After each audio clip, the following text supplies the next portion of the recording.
I'm Mival. I'm a director of DCA here in the UK. We are the UK's largest product design consultancy. We've been around since 1960, designing many of the products you use every day.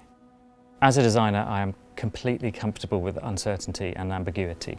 We always look forward, we don't look back. We always look at the future.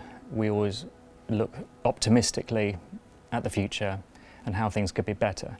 So with this acute period of uncertainty and the requirement for clarity and more certainty, we feel completely comfortable with that challenge. We tend to approach these challenges the same way as we've always approached them. We understand the big global shifts, digital, data, and the circular economy. We ground the big conversation with what's really happening, what people really value and really think.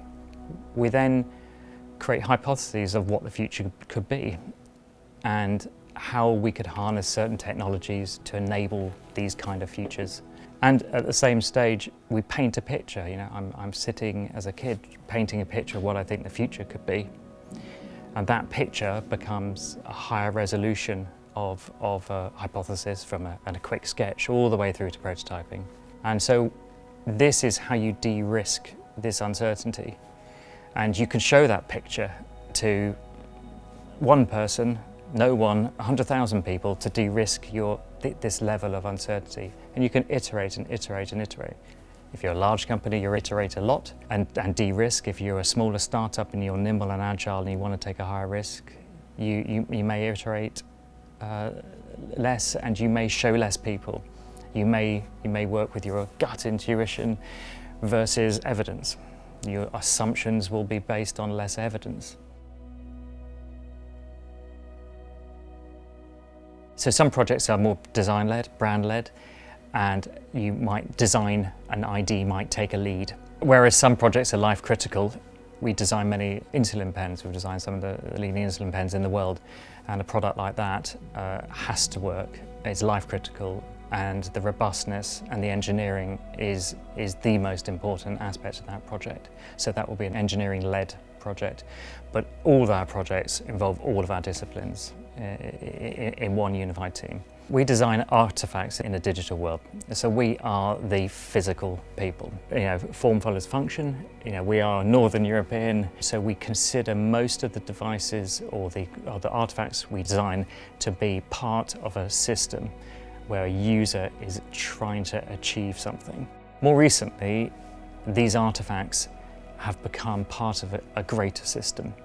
They're an object which enables data to be captured, information to be relayed to the user. So they are still, in our view, a tool. And so from that point of view, we take the approach to it as this has to be an efficient tool to do a job. And then from that, obviously, it's got to be a delightful consumer experience. We design for other people, so we need to understand what they value and how they look at the world. We're always looking at how mature industries and markets essentially can be disrupted with new thinking, new technologies to be more environmentally friendly. So we have concepts internally we're always playing with. We have one which we've been looking at makeup. Approximately 80% of all makeup's thrown away. Makeup which hangs around at home is actually a health risk. So how can we have a wonderful, relevant consumer experience, but harnessing new technology, reduce that waste dramatically? In that situation, we've looked at various technologies, AI to look at what type of makeup you need on your face, but also 3D printing to print the makeup you need, the amount you need, when you need it. This period of uncertainty is actually potentially an incredible period of creativity. If you look back at over the last century and beyond, many times there's a period of this uncertainty. The patents and the actual innovations have been prolific. We're never given simple projects. We're always given the projects with a level of complexity to them. So we've just been involved with Rolls-Royce redesigning the cockpit for the future. Most of it goes from analog and physical to far more of a digital cockpit. To be successful at a project like that, you need a multidiscipline team. You need engineers, mechanical, hardware, software. You need UX, usability, interaction designers, industrial designers. We integrate stakeholders in projects like Rolls-Royce all the way through. And that example would be a pilot, right from the very original sketch through to the early cardboard rigs with paper prototypes of asking them to position where certain controls or certain graphics and UI should be, all the way through a series of iterations which grow in resolution to a fully working, works like rig and prototype which they can test fly. We work with a great American startup, Life Fuels, to challenge a series of industries, traditional industries in drink, in nutrition, in sporting performance. And their challenge was to create a smart bottle which allowed people to have a bespoke drink with the right nutritional ingredients for them anywhere at any time. Our challenge is the artifact in this system. We need to create an efficient system which enables people to use a series of pods which have got to be as efficient and low material content as possible. When you design something for the future, there's a level of uncertainty and inherently a level of risk. In different types of projects have different levels of risk. We at DCA always try and take a very transparent approach to risk. Everything we do is based on a series of assumptions. Those assumptions are based on information, evidence, and a level of intuition.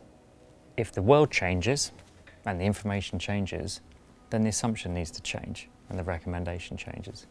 So for example, in the last year, so much has changed that certain assumptions you would have had in long-term projects would need to change.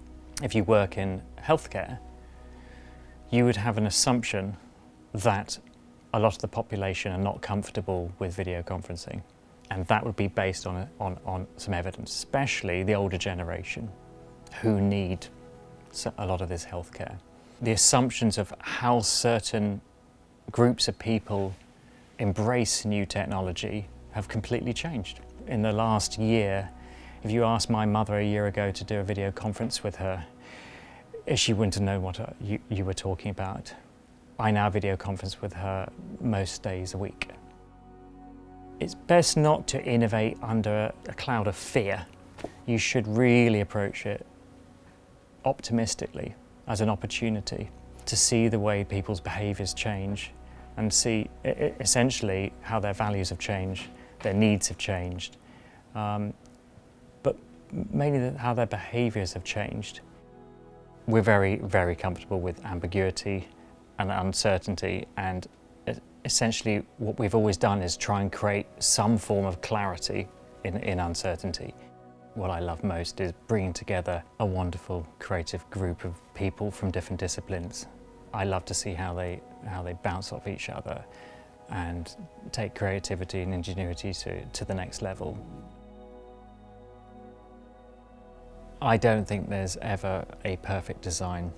There might be a perfect design in a moment in time, but as designers, nothing's perfect. We're always looking to see how something can be better, how something can be improved. And so it's very difficult for us to ever, I would say, achieve a perfect design. It's been an extraordinary year where everything's changed for us. I'm sitting talking to you from a large studio, one of 5 studios, which is empty because we're in our second lockdown here in the UK. And we've gone from 5 studios around Warwick to potentially 130 studios, which is everyone's at home. Some new ways of working are more efficient and more productive as a designer than the old ways.